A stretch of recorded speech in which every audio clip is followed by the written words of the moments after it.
Toi, puissant, alléluia. Il me rend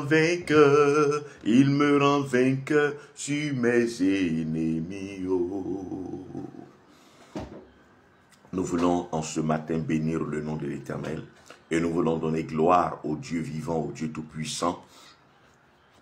Nous voulons honorer et célébrer la majesté de celui-là qui nous a aimés d'un amour merveilleux, d'un amour excellent, d'un amour extraordinaire. Et son nom, c'est Jésus qui s'est livré, qui s'est sacrifié à la croix pour nous. Bonne arrivée sur l'autre côté du journal, une page chrétienne qui parle de Jésus-Christ crucifié. Alors, si tu ne connais pas encore le Seigneur Jésus et que tu n'as pas encore de relation personnelle, d'intimité personnelle vis-à-vis du Seigneur Jésus, je veux t'inviter ce matin juste à dire une phrase: Seigneur Jésus, je veux t'accepter comme mon Sauveur et mon Seigneur personnel. Purifie-moi de toutes mes fautes. Lave-moi de tout péché et donne-moi de te connaître. Juste ces quelques phrases te permettront et te donneront de rencontrer le Seigneur Jésus et tu verras combien de fois ce Dieu est amour. Il y a certes beaucoup de dieux de qui on t'a parlé, auxquels tu crois, mais ce Dieu-là, la particularité de ce Dieu, quoi qu'il soit le plus puissant et qu'il soit au-dessus de tout autre Dieu, il est amour. La particularité de ce Dieu-là, c'est qu'il est amour. Les autres dieux donnent des humains, reçoivent le sang des humains. Mais lui, il a donné son sang aux humains. Les autres dieux reçoivent le sang des humains. Mais lui, il a donné son sang aux humains. C'est la particularité de ce Dieu. Un amour ineffable, un amour incomparable, un amour si grand qu'aucun être humain ne pourra comprendre et définir la grandeur, la hauteur, la profondeur, l'étendue de cet amour. C'est pourquoi je vais t'inviter à donner véritablement ta vie au Seigneur Jésus. Et si tu pries déjà, tu es chrétien, tu vas à l'église, etc., et que ta relation, ton intimité avec Christ n'est pas profonde, je vais t'inviter à aller en profondeur dans ta relation avec le Seigneur Jésus, parce que il ne tiendra pas compte du fait que tu pries, que tu partes à l'église, sans lui avoir véritablement donné ta vie, sans lui avoir offert ta vie. C'est pourquoi nous devons livrer notre vie, nous donner entièrement, nous livrer totalement, pas nous donner à moitié, mais nous devons nous abandonner entre ses mains. Comme le dit ce cantique, je me livre totalement. Je me livre totalement. Livre-toi totalement et donne ton cœur entièrement au Seigneur Jésus. Ne partage pas ta vie en deux, une partie pour toi, une partie pour lui. Donne-lui totalement ta vie, entièrement ta vie, et que désormais, il soit ton appui, ton bouclier et ton rédempteur.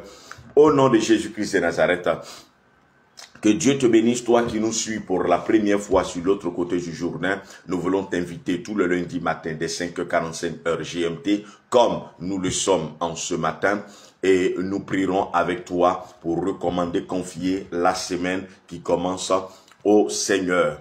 Et tous les derniers jours du mois également, nous nous retrouvons pour élever vers le Seigneur la voix, afin de lui confier notre ce mois, le mois qui va suivre. Nous lui recommandons toutes choses afin que dans son immense bonté, Dieu prenne soin de nous et que sa grâce, sa fidélité s'attache à la vie de chacun de nous. Et nous croyons que l'Éternel, dans son immense amour, dans son immense bonté et fidélité, gardera nos âmes en sécurité au nom de Jésus-Christ de Nazareth. Pour ceux qui nous suivent depuis un moment, vous savez que nous avons commencé pour ce mois de juin à prier pour la sagesse. La sagesse est une chose négligée, est une chose pas vraiment désirée parce que on ne la voit pas comme utile. Mais je veux faire comprendre à quelqu'un ce matin que c'est par la sagesse que Joseph a été établi et positionné. Et pour ceux qui ont prié avec nous la semaine dernière, c'est par la sagesse que Salomon a affermi sa royauté. Sans sagesse divine, tout homme peut avoir la sagesse et tout homme a une mesure de sagesse.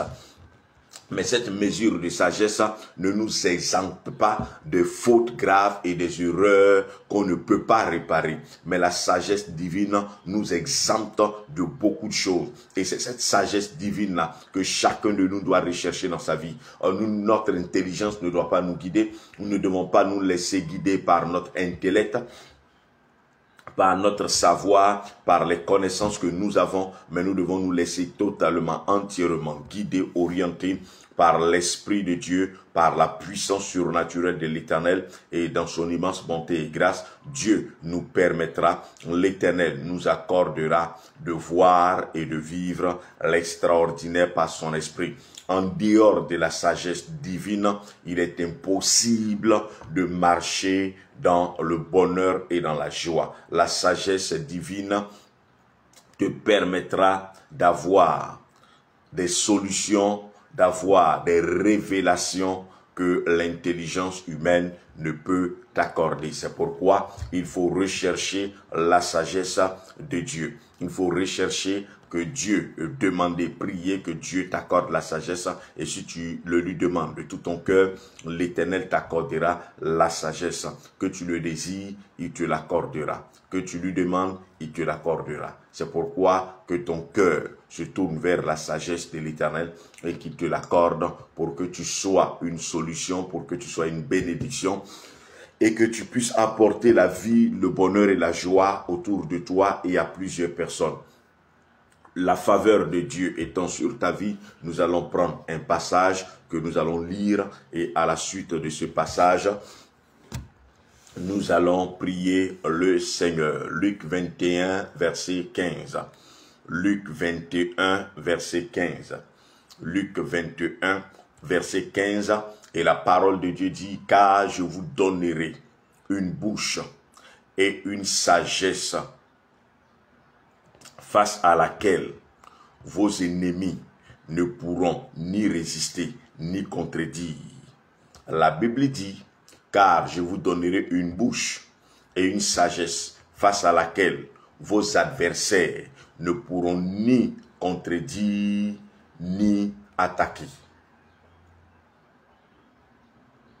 Je vous donnerai une bouche face à laquelle vos adversaires ne pourront ni résister, ni contredire. Pour la dernière fois, je reprends Luc 21, verset 15. Luc chapitre 21, verset 15. Luc chapitre 21, verset 15, la Bible déclare, « Je vous donnerai une bouche et une sagesse face à laquelle vos adversaires ne pourront pas résister ni contredire. » Alléluia. Voici une parole très forte que le Seigneur va adresser à ses disciples lorsqu'il les préparait à ce qui arriverait, lorsqu'il était en train de les préparer à ce qui allait arriver. Lorsque le Seigneur devait partir, il a préparé ses disciples psychologiquement, il les a préparés spirituellement, il les a préparés physiquement face à l'adversité à laquelle ils seraient confrontés. Il leur a fait comprendre qu'ils allaient être persécutés, les hommes se lèveraient contre eux, on les conduirait devant les tribunaux, on les pourchasserait comme on l'a poursuivi lui. Mais qu'ils ne s'inquiètent pas, qu'ils ne préditent pas, qu'ils se gardent de préméditer leur défense. Seulement qu'ils retiennent une chose, c'est qu'il leur donnera une bouche, un. Deuxièmement, il leur donnera une sagesse face à laquelle leurs adversaires ne pourront ni résister, ni contredire. Alléluia, alléluia, alléluia. Il leur donnera une bouche et une sagesse face à laquelle leurs adversaires, un, ne pourront pas résister, deux, ne pourront pas contredire.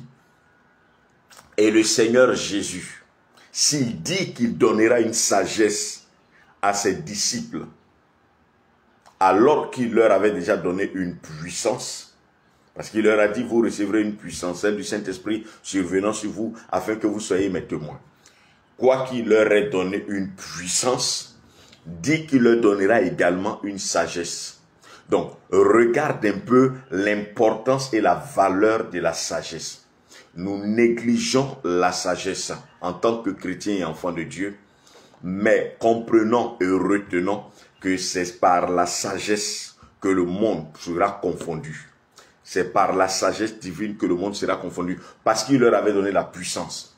Ils avaient la capacité de guérir les malades, ils avaient la capacité de certaines choses, mais face aux adversaires, cette puissance ne serait pas forcément nécessaire. Face aux adversaires, ce qui serait utile, c'est la sagesse divine. La sagesse divine. La sagesse divine. Voici ce qui serait utile. C'est pourquoi je vais te faire retenir et je vais te faire comprendre ce matin que si Jésus-Christ lui-même dit à ses disciples qu'il leur accorderait une bouche premièrement et ensuite une sagesse, ce sont les choses importantes. Mais de quelle bouche le Seigneur parle, vu que déjà nous avons tous une bouche? Il n'y a aucun homme qui n'ait une bouche. Donc quand le Seigneur dit une bouche, c'est une allégorie, c'est une expression qu'il utilise pas en vérité pour parler de la bouche, mais il veut parler de la deuxième bouche, de la bouche spirituelle, de la bouche autorisée. Il a dit simplement que je vous donnerai une bouche autorisée. Je vous donnerai une bouche puissante. Je vous donnerai des paroles fortes. Je vous donnerai une bouche qui, lorsqu'elle parle, soumet. Une bouche qui, lorsqu'elle parle, fait sortir le feu. Une bouche de laquelle sort une puissance. Vous savez, nous parlons souvent. Nous disons souvent des choses. Mais ces choses-là, tout dépend de la bouche qu'il a dit. Tout dépend de la bouche avec laquelle nous disons ce que nous disons.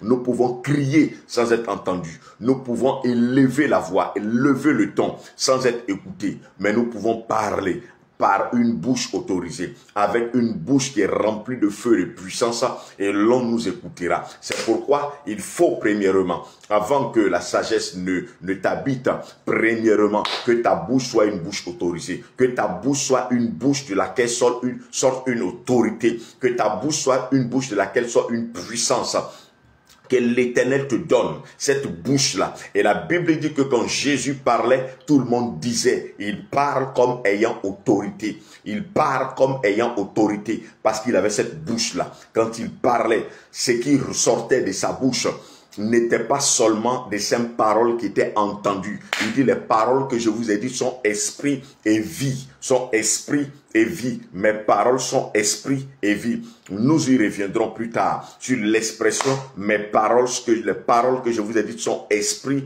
et vie. Donc, ce que je voudrais que tu comprennes et que tu retiennes en ce matin, c'est que la bouche ordinaire n'impacte pas. La bouche ordinaire ne produit pas. Mais quand la bouche est remplie de cette autorité, quand la bouche est la bouche que Dieu peut donner, elle devient automatiquement la bouche de Christ. Et quand Christ parle, les autorités sataniques et démoniaques se soumettent. Quand Christ parle, les puissances négatives s'humilient. Quand Christ parle, même les démons fléchissent. C'est pourquoi il pouvait soumettre les vents, les tempêtes à cause de la bouche qu'il avait. Et ce matin, nous croyons que l'Éternel, par Jésus-Christ, nous accordera cette bouche qui a la capacité et l'autorité de dire et de soumettre. La bouche qui n'est pas une bouche ordinaire, qui n'est pas une bouche de tout le monde, mais qui, lorsqu'elle parle, elle emmène le monde à l'écouter. Si le monde pouvait écouter Jésus, c'est parce qu'il avait cette bouche-là. Et il dit, la bouche que j'ai eue, cette autorité que j'avais dans ma bouche, cette puissance que j'avais dans ma bouche, je vous l'accorderai. je vous l'accorderai. Et c'est pourquoi le jour de la Pentecôte, lorsque les disciples sont sortis, qu'ils ont commencé à parler, on les a écoutés. Parce que la Bible dit, ils ont reçu comme des langues de feu. Ça veut dire que ce qui sortait de leur langue, ce qui sortait de leur bouche, les mots qu'ils articulaient n'étaient pas des simples mots, mais ça sortait comme du feu. Et nous y reviendrons sur les paroles de feu. Nous y reviendrons sur les paroles de feu, les paroles de puissance. Les paroles qui sont esprit et vie, les paroles qui sont du feu, les paroles qui consument. Nous reviendrons sur ces choses-là. Ne pensez pas que tout ce qui sort de notre bouche sort de façon ordinaire. C'est pourquoi si tu es enfant de Dieu, recherche cette bouche-là. La grâce que tu as d'entendre ce message et de ne pas seulement dire la prière, parce que beaucoup disent la prière qui suit le message sans écouter le message, de sorte qu'ils n'arrivent pas à comprendre et à savoir quelle est la pensée de la prière. Cependant, pour vous qui avez entendu, pour vous qui avez écouté, retenez bien que notre bouche ne doit pas être une bouche ordinaire en tant qu'enfant de Dieu. Nous devons rechercher cette bouche-là. C'est face à cette bouche-là que les démons se soumettent, que les démons fléchissent. Sinon, il est impossible à quelqu'un à qui Dieu n'a pas accordé cette bouche-là d'avoir de l'autorité. C'est pourquoi il dit, je vous donnerai premièrement une bouche. Ensuite, je vous donnerai une sagesse. Alléluia. Je vous donnerai une sagesse. La bouche qui a l'autorité, la bouche qui a la puissance, la bouche qui a du feu reçu doit être accompagnée de la sagesse divine. Sans cette sagesse, cette bouche distillera beaucoup de choses, mais soit bonne, soit mauvaise. Il faut qu'elle soit accompagnée de la sagesse. Mais pas n'importe laquelle des sagesses, la sagesse des dieux. Donc, en plus d'avoir la bouche du Seigneur, il faut que Christ communique sa sagesse. C'est pourquoi il couple les deux. C'est pourquoi c'est un couple, c'est une paire qui leur donne. Il ne leur donne pas seulement la bouche sans leur accorder la sagesse, mais il couple les deux avant de le leur donner. C'est pourquoi il faut que dans ta vie, il y ait ce couple-là, bouche-sagesse. La sagesse te permettra de dire ce que tu dois. La sagesse te permettra d'exprimer ce que tu dois exprimer, de véhiculer ce qu'il faut. La sagesse te permettra de confondre. La sagesse te permettra de fermer la bouche des autres. Et la puissance emmènera ces personnes à t'écouter. La bouche emmènera ces personnes à t'écouter. Et la sagesse les emmènera à se taire, à ne pas ouvrir leur bouche également. C'est pourquoi Dieu dit par Jésus-Christ en ce passage auquel tes adversaires ne pourront résister.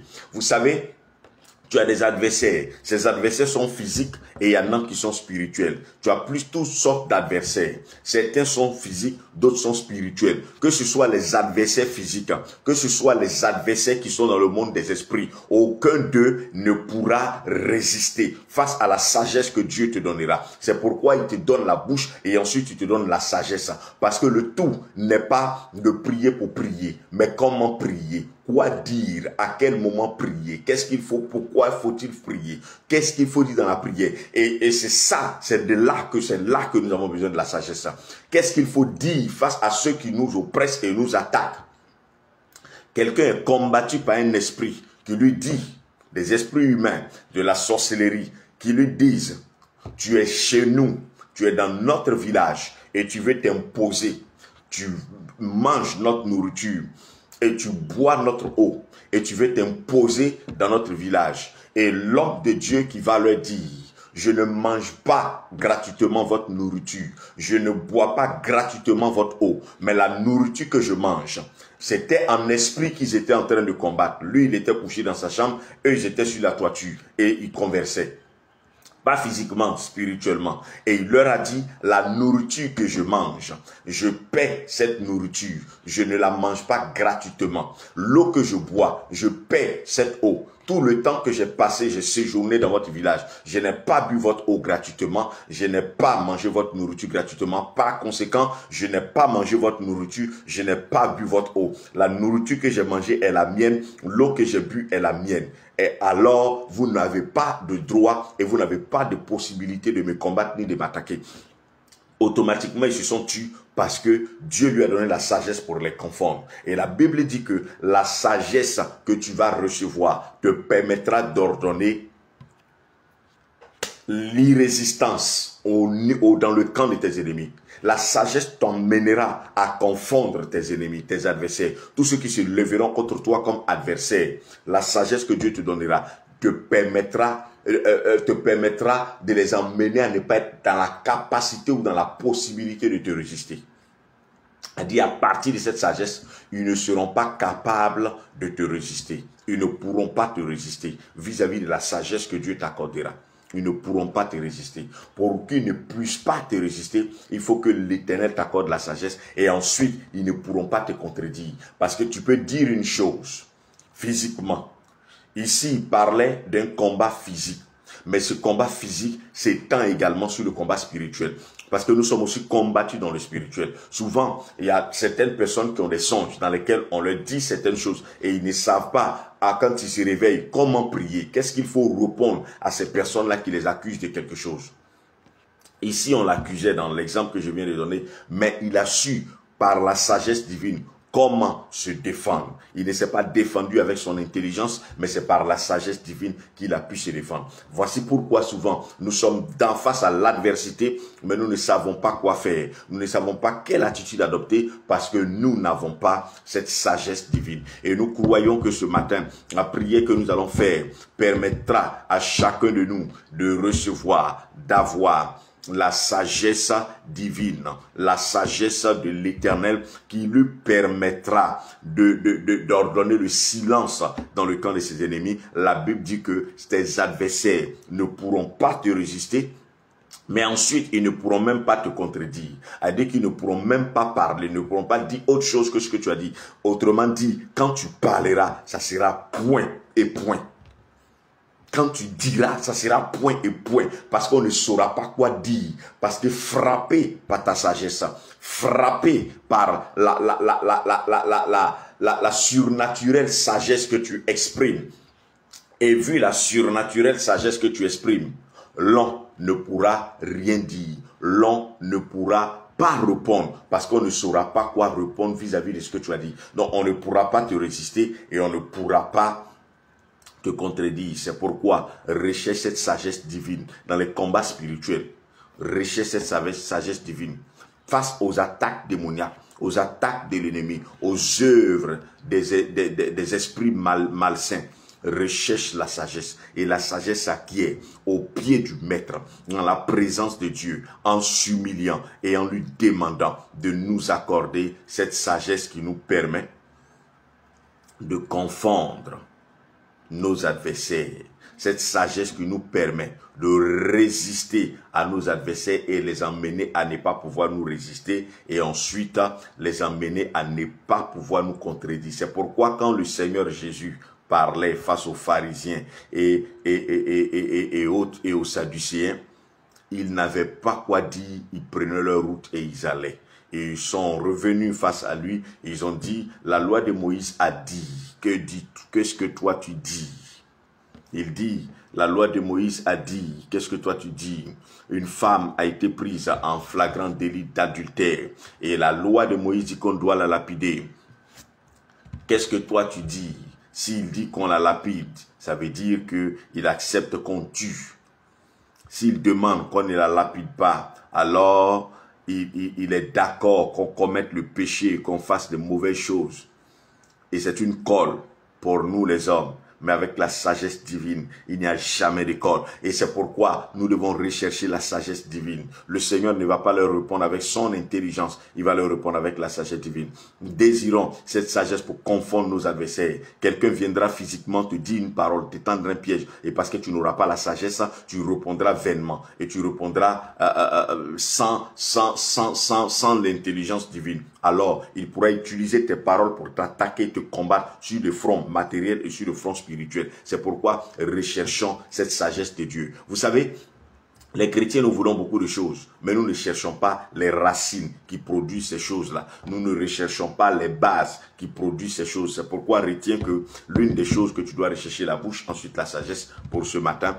Et nous allons prier pour cette semaine pour que l'Éternel nous accorde la bouche et ensuite qu'il nous accorde la sagesse au nom de Jésus-Christ de Nazareth. Sur ce, nous allons prier le Seigneur. Tu vas dire avec moi, je déclare dans le nom de Jésus qu'en cette semaine, je verrai la gloire surnaturelle de mon Dieu travailler et agir dans chaque aspect et domaine de ma vie. Au nom de Jésus, je déclare que le feu du Tout-Puissant agit dans chaque aspect et domaine de ma vie en cette semaine. Au nom de Jésus, l'Éternel, par Jésus mon Sauveur, m'accorde, me donne une bouche, pas une bouche ordinaire, mais une bouche qui est remplie d'autorité. Le Seigneur m'accorde en cette semaine une bouche remplie de puissance au nom de Jésus. Je déclare qu'à partir de ce matin, à partir de cette semaine, ma bouche ne sera plus jamais une bouche ordinaire. Ma bouche ne sera plus la bouche d'un humain quelconque. Ma bouche devient la bouche de Christ, nom de Jésus. C'est pourquoi je me garderai de faire sortir de cette bouche des paroles qui n'ont pas leur place sur mes lèvres. Nom de Jésus, ayant reçu la bouche d'autorité, je déclare que tout ce qui me résistait ne sera plus en position et dans la capacité de me résister. Nom de Jésus, je déclare, parce que j'ai la bouche de puissance, toute adversité qui s'était levée dans ma vie sera soumise par le feu qui se dégagera de cette bouche que je reçois de l'Esprit, nom de Jésus.